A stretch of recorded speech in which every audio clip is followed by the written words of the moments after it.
This is the story of how four guys, Aaron Burrell or AB, Carl Kenner, Garfield or Jevy Campbell, and Schindler Dust, came to be.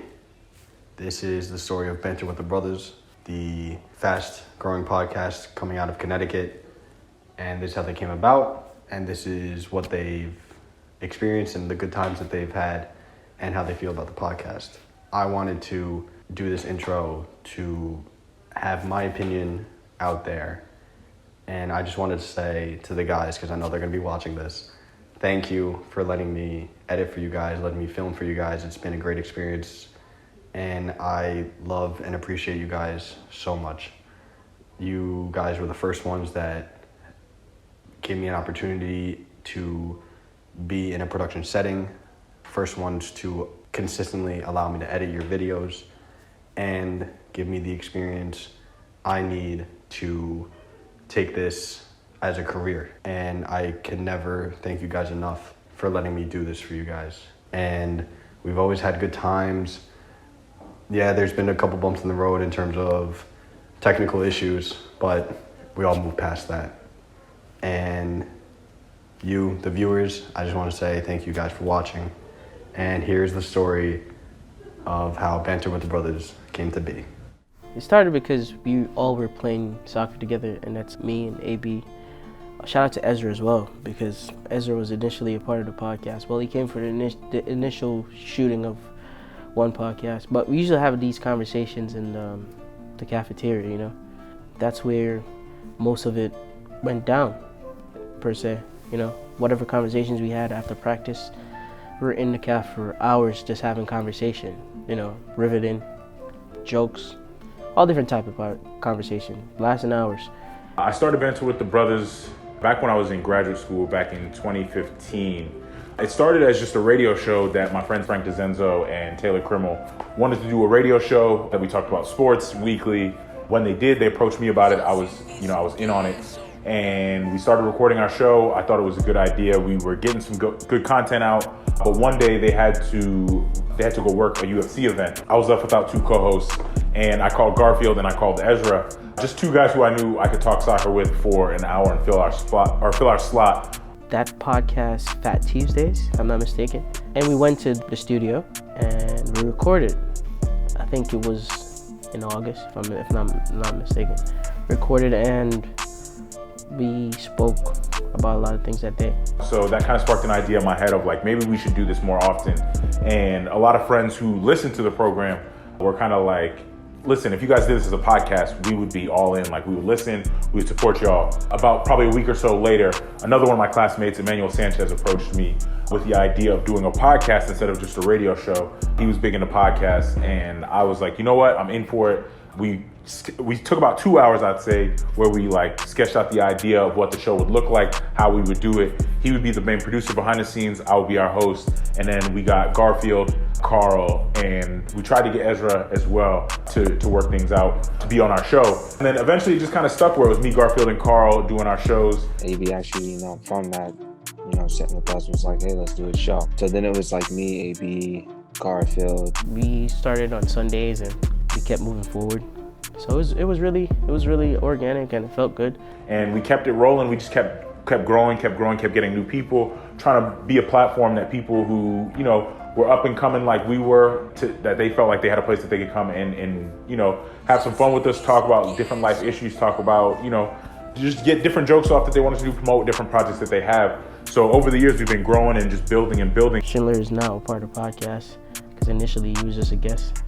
And he's one of the artists that we actually interviewed as well, because Schindler's a gospel artist. And I knew Schindler. Garfield was like, yo, Schindler wants to get involved in the show. He's been tuning in for a while now. He's really been wanting to come on the show. We actually had Schindler on the show as a guest before he actually even came on the show.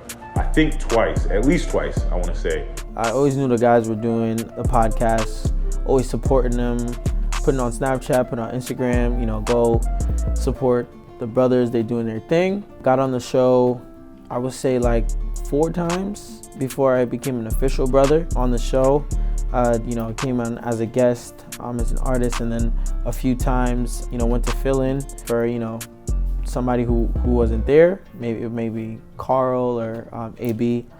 So just come in and, you know, give my opinion and give perspective on some stuff. And then, you know, as time went on, I just became a brother on the show. I've been with the show for 2 years now. Schindler came on and just was chopping it up. And it always felt natural when Schindler joined the show. So naturally, it made sense when Garfield was like, Schindler wants to be on the show more full time and be on it.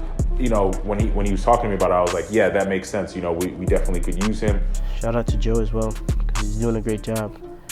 And this is why we're able to have such consistency, because as I said prior, a lot of people wanted to be a part of the podcast, but wasn't willing to work. So once we found the right person to do the job, here we are. I think that a big jump in our quality went from none of us really being cameramen other than AB when starting off the show to actually, you know, getting Joe, who's always been pretty consistent with the quality of the show. Garfield approached me one day and was like, listen, I have a friend who I play soccer with who, you know, he's good at editing, he's good at shooting, he wants to get involved in this more often. I told him, you know, like, listen, if he wants to come and work it out with us, we're definitely down to have more people come and help out. And Joe came through and he's stuck around ever since. He's been, you know, consistent.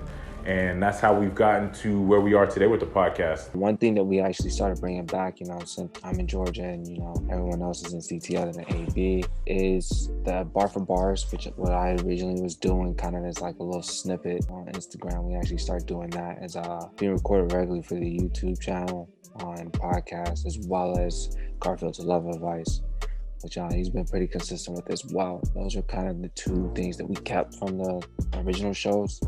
We've interviewed a bunch of local artists, from the legendary Tays to K-Doses, Smitty D. The other day we just interviewed an R&B singer, Anna.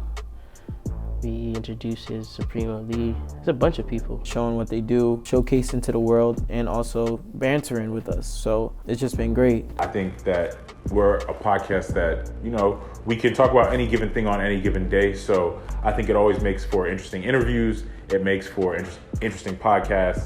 And overall, we always try to make sure that you leave with maybe learn one thing that you didn't know prior. You know, it doesn't have to be anything serious, but we hope that as much as we are entertaining, we hope that we are at least giving you one fact that you may not have known from a previous episode or before you watched our episode. Yeah, I would say it's probably more than a podcast. It's more so of a movement, an involvement, an environment where, you know, it's too organic. I think that's one thing about the show that I personally like, is that we all have very different perspectives on life, and we've been through different things in life, and we are all very open and honest about, you know, where we've been, things that we've done, and you know, things that we've seen.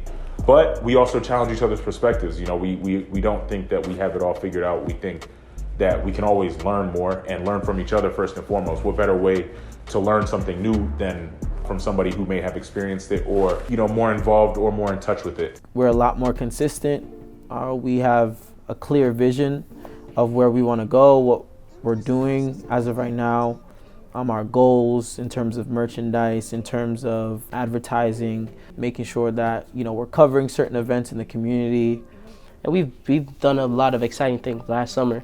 I know the pandemic was kind of crazy, but when we were able to free up a little bit, went to the Scales tournament. Shout out to Puda, Earl Coleman. He did this basketball tournament in Stratford that brings, you know, Connecticut basketball players together, and they do a good thing for the community.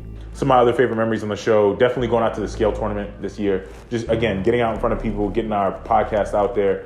We've done a trick question on Sacred Heart campus. Those are fun because people always think they know the answer, but you don't. In terms of favorite memories I have of the show, I think some of my favorites have been anytime that we just get to have shows where either, you know, whoever is the guest on the show brings friends or whatever it may be, and we get our little audience. Those are always some of my favorite memories, because then you get to, the great thing about podcasting is, you know, people are invested in what you're saying. It's a conversation. So when people come up to you and, you know, they've actually listened to it, and they might say, oh, you know, I listened to last week's episode, and, you know, you might have said that, you know, this was your favorite basketball player of all time, but I'm here to tell you why, you know, X, Y, or Z is better than that. And when you're like, oh, you really listened and paid attention to it. So I love when we have podcasts that have, you know, people are in attendance, because then we get that feedback in real time. But yeah, there's a lot of things we've done and we're continuing to do, and yeah, it's just a lot of hard work and dedication from this point.